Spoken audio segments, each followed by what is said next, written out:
Good afternoon, class 12 student. Student, we already started our unit number 2, computer network. In last video, I discussed about the network and types of network. Today, we will explain the concept clients and server architecture.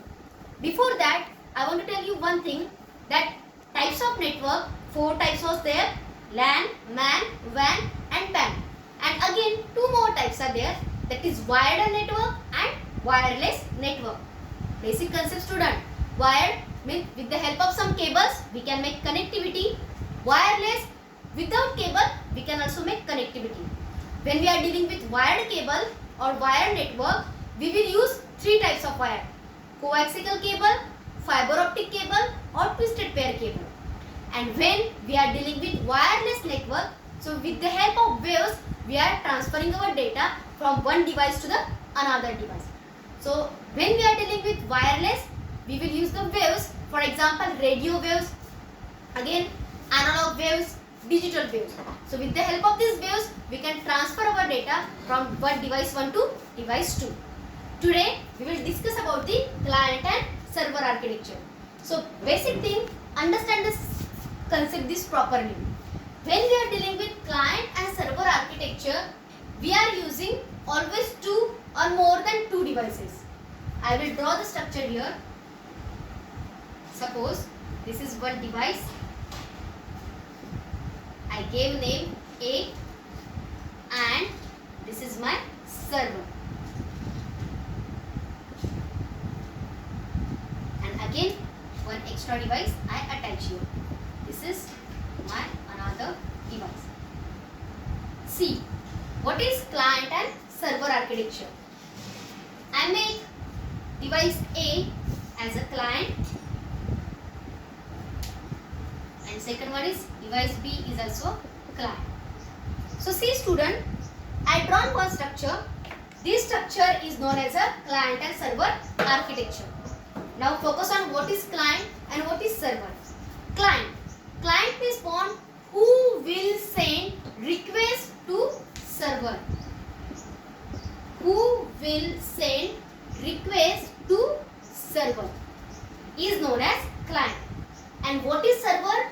Who will accept the request, analyze the request and provide proper response to client request.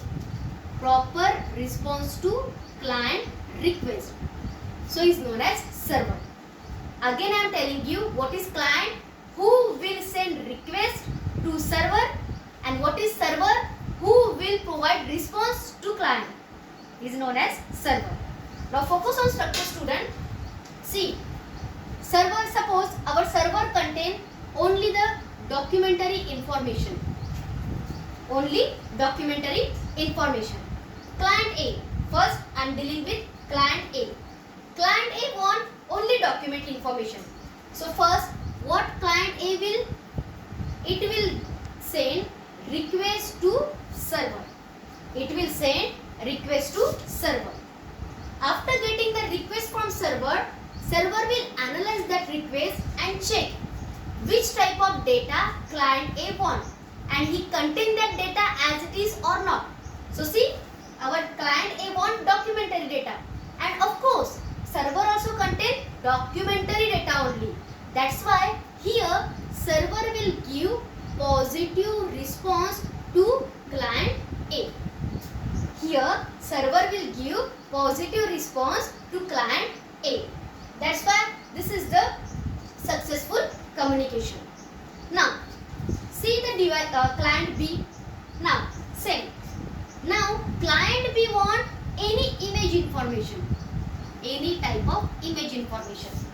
Same, client B also sending the request to server.